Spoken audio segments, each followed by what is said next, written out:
Hello, welcome back to the Darts Now YouTube channel with me, Matt Hill, and I'm joined by a very special guest, as you will see in front of me, a familiar face to darts fans. I'm sure he's had a fantastic year. Mr. Connor Scutt has joined us for a quick chat. We're in the end of November 2024 as we speak, Connor, so everyone's thinking about the Worlds. But just before we talk about that, we've got some exciting news to announce. Darts Now are going to be sponsoring Connor for the World Championship and for the 2025 season. So we're obviously buzzing to get that over the line. You're a player that all the guys that work on the project rate really highly, mate. So yeah, excited to be part of your journey for the next year.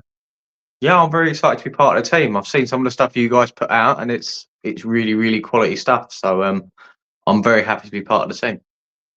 We try our best, and we'll obviously be catching up with Connor wherever we can throughout the year. Hopefully, maybe shooting some practice routines and stuff as well, just for a bit of something a bit different as well. So that should be fun. But yeah, look, Connor, just don't want to keep you all day here, but I thought it'd be nice to have a catch up with the Worlds obviously on the horizon.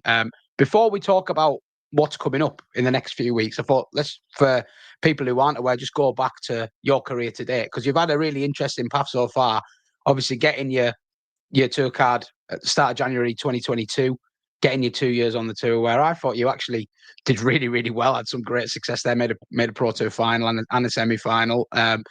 Somehow managed not to retain your card, just missing out despite those great achievements. And then obviously not getting it back in 2024. Last year, you had to go back to the Challenge Tour and stuff like that. But it just seems to have worked out so perfectly for you. Obviously, you've earned your tour card back via the Challenge Tour, but you're also pushing to be in that top 64. It's looking good at the moment, dare I say. So how do you assess your career so far? I know that's a hard thing to summarise in a couple of lines, but I mean, it's been a journey, hasn't it? Yeah, I think a perfect way to assess it is improvement year on year. Like, I don't think that any stage of my darts has regressed yet. I think my first year on tour, I think I was around a 90. Then the next year I was around a 91, then 92, and it's going up and up and up and up. So the games that I am playing on tour are getting better and better each time, which is nice. I'm making steady progress. Like, I don't think I've done myself a disservice on any of the years that I've done, if that makes sense. So a bit of a poor first year, getting myself comfortable in those environments. Then the second year was better. Then this year, without a tour card, was better than the year before. So I'm hoping that things just keep going like that and they just get a little bit better each time.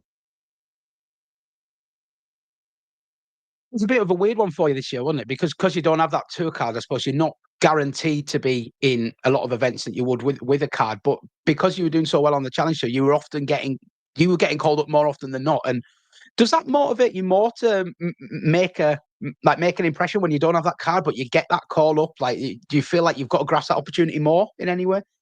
I mean, for me, it felt like I never really lost my cards because I was playing on the Pro Tour so regularly, Been and around so much. the people that I associate myself with and hang around with all have tour cards as well. So it's sort of, I never really felt away from the tour. I think I only missed 7 events, but to miss 7 events out of 30 and to still get into the Players Championships and the World Championships through the Pro Tour Order of Merits is really good for me. So I've not had a chance to have a go at any Euro tours or anything like that this year. So I'm hoping next year when I get my card back properly, I'll be able to do a few Euro tours and do something there, because I've never won a game on a Euro tour yet. So my sights are firmly set on that first win on a Euro tour stage. I'm sure you're going to put that one right next year. Definitely, you're playing too well not to. I mean, talk about that. You talk about the last year and your average. I was having a look on Dart Oracle earlier, and like your average is like in the 40s in terms of ranking for the year of all PDC Tour players. But then in the last 3 months, you're even higher. So you're obviously in a good moment in your darts career. Like, it obviously must feel like you're playing well at the moment, judging by the numbers. Yeah, I mean, if you go on to Darts Connect, I think I'm sitting within the top 32 in the averages. I think I'm 20, yeah, something, high 20s, but it's good. It's good for me to be in that sort of bracket for the averages rather than like top 64 and stuff like that. Like, to get into the top 32 in the averages is a good statistic for me. Yeah, I mean, how? So we talk about your averages there, and you're mixing it with the very best at the moment. Do you? Yeah, I always think with that, a lot of it is in the head as well. Do you have that belief that you can go and replicate that game on any stage against these best players and compete with them? Because we all know you have the talent, but we've seen a lot of players over the years, they struggle with that next step, don't they? Actually, doing it on the biggest stages. Do you feel comfortable in that kind of environment? Yeah, I do. I do. I think this year's proved that quite a bit. Obviously, I didn't have massive success at the UK Open, but I played Wesley Plager, who played a good game. But my first game at the Grand Slam, I think it was 104 against Chizzy, and then obviously the Players Championships that had just gone. I think I played pretty well most of my games. They weren't like monster averages. They were just steady games, and I didn't really dip in any of them. I sort of stayed the same throughout.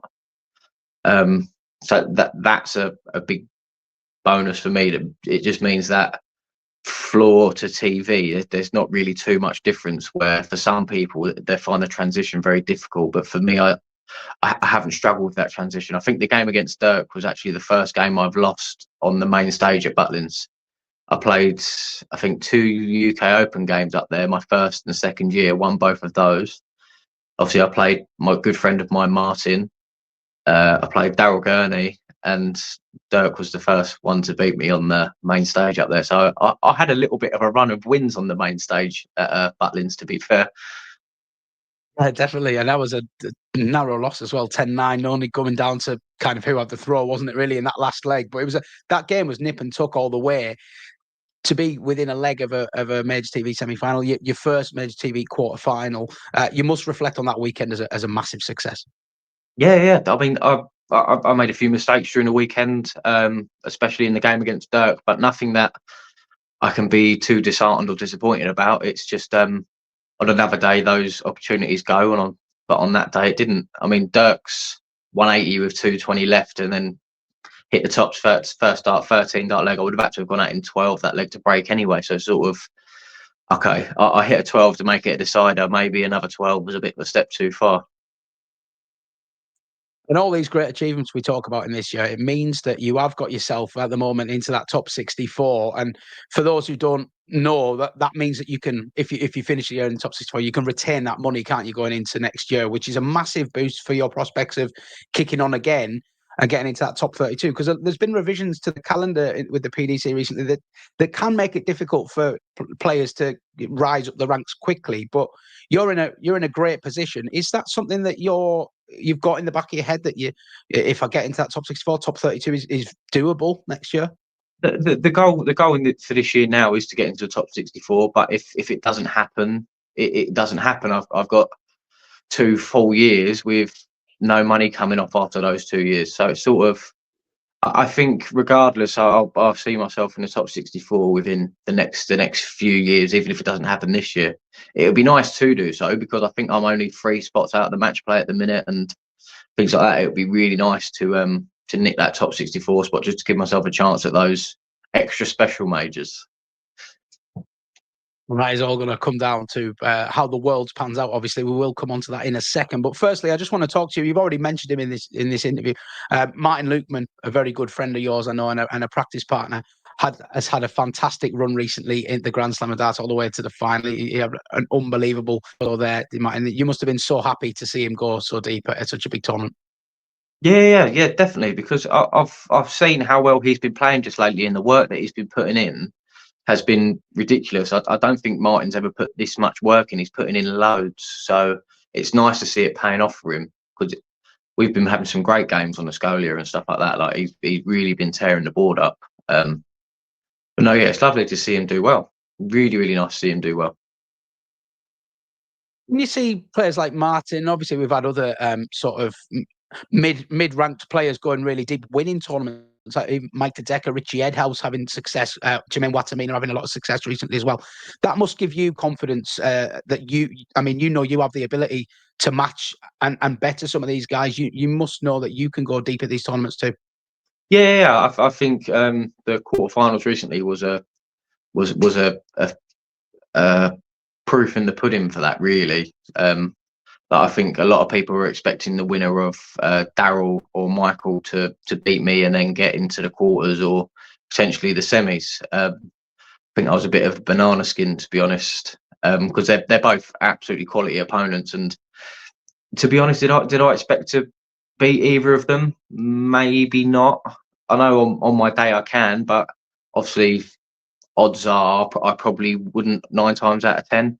On that one occasion I did, and it's a nice confidence boost that it's not just like Mike Decker, Richie Adhouse and Martin that can have these runs at majors. I can do it too. I've seen you in previous interviews as well. You seem to be always quite realistic and quite, I don't know, you don't get too downbeat on how things work out. You're quite a chilled, laid back guy. Would that be fair to say? I think that's rather fair.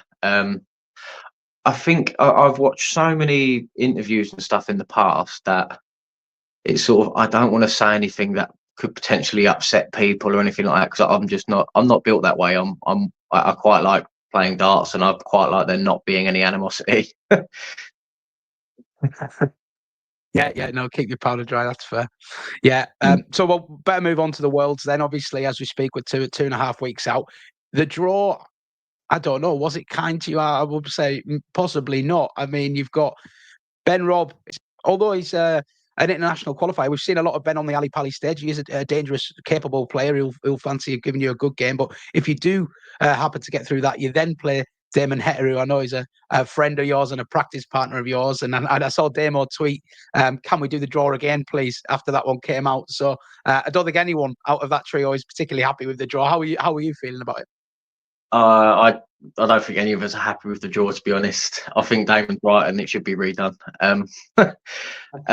No, it's one of those things. I'm learning these lessons rather quickly. Like I had Richie in my group at the Grand Slam, and obviously Richie's a good friend. I played Martin recently at the Players Championships, who's a good friend and a practice partner.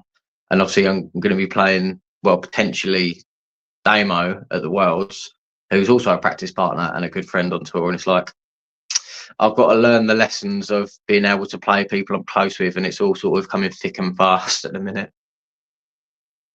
Learning very quickly, yeah.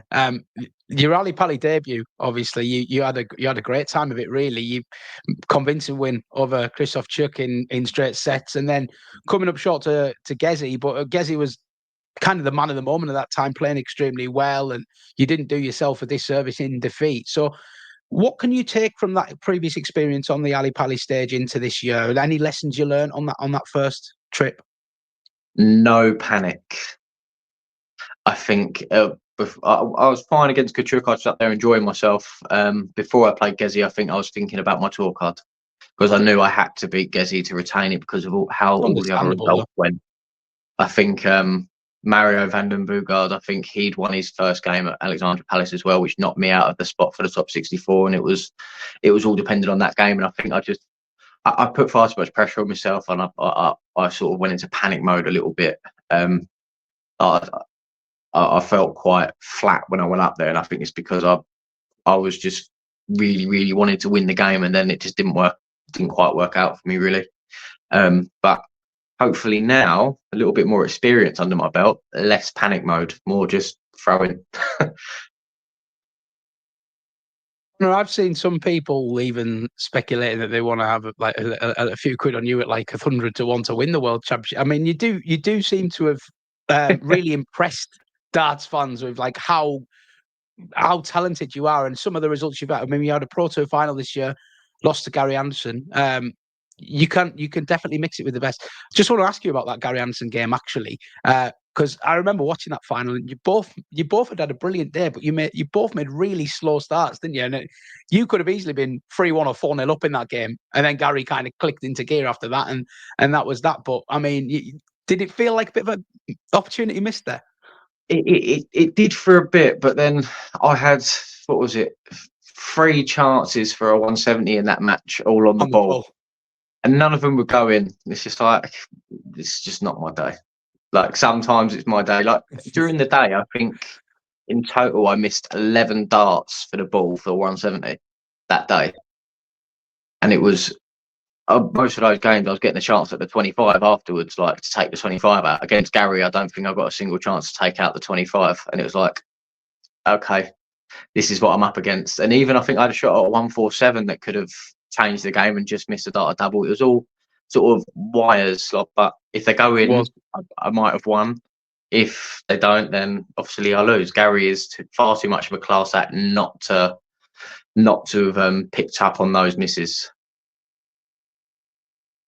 Well, just finally then, before I let you go, we've obviously all eyes on the world at the moment, but we talk about sponsoring you for the 2025 season as well. I think it's an extremely exciting season for you coming up, because you just seem to keep improving every year, as you've already mentioned. What would be your goals for the 2025 season? You've already said about winning a game on the Euro Tour. Do you target something like winning a Pro Tour maybe? Now you've had a semi, you've had a couple of finals, you're close. No, I wouldn't set my stall out that much. Just obviously, I'd love to go and win one, and I'll be trying my hardest to win one. But I'm not going to set my stall out for that, just because it is a rather difficult thing to do. There's players that have had their tour card for a long time and never won anything. There's a lot of those players.